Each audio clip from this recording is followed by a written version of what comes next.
This affidavit was filed the day before, or notarized, that is, the day before the ABC News presidential debate, which took place exactly a week ago. So this document was notarized 8 days ago. And it is from an ABC News employee who says that they, and I'm not using they in an attempt to be woke and refer to a gender confused individual.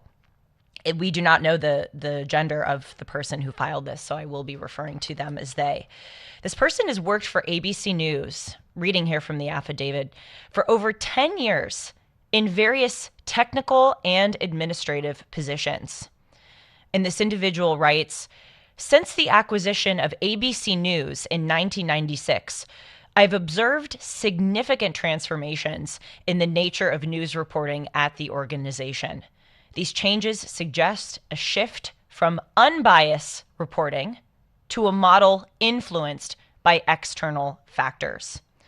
And in fact, they go on to say, quote, I have personally witnessed news stories being cut from programming and not reported at all due to the influence of certain corporations linked to our parent company.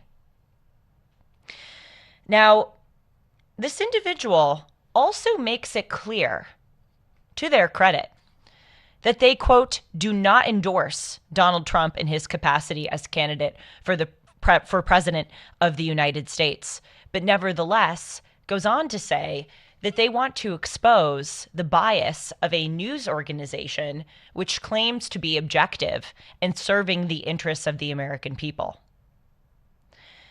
And we go through here, and it really is amazing that this is allowed to go on and that ABC News would, if true, partake in this kind of activity.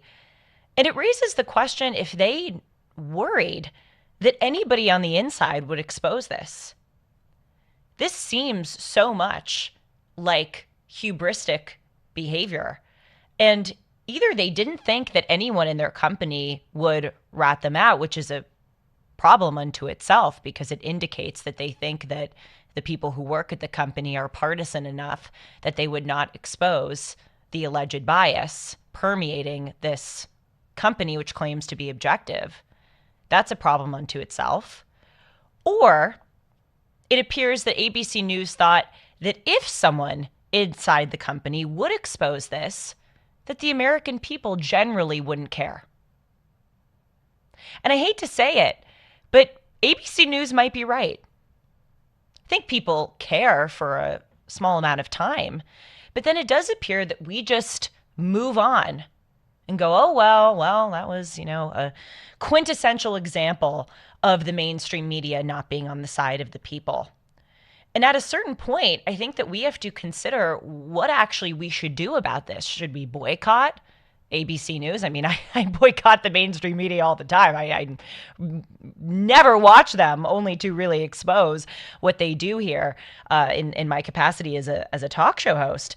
But I think there needs to be legal action against these news organizations. So let's look here at what this person is saying. I'm gathering that it's a she. So maybe I'll shift my pronouns to she. Here, again, in the affidavit, the Harris campaign received particular accommodations, including but not limited to the providing of a podium significantly smaller than that used by Donald Trump, and assurances regarding split-screen television views that would favorably impact Kamala Harris's appearance relative to Donald Trump. Now, of course, this is the least of the problems of the debate, the visuals. However, the visuals are quite important. I go back to the 1960 presidential debate, the first televised debate between Democrat John F. Kennedy and Republican Richard Nixon. And interestingly, many Americans at the time who were polled about that debate said that among the Americans who listened on the radio, they said that they felt that Richard Nixon had a stronger debate performance.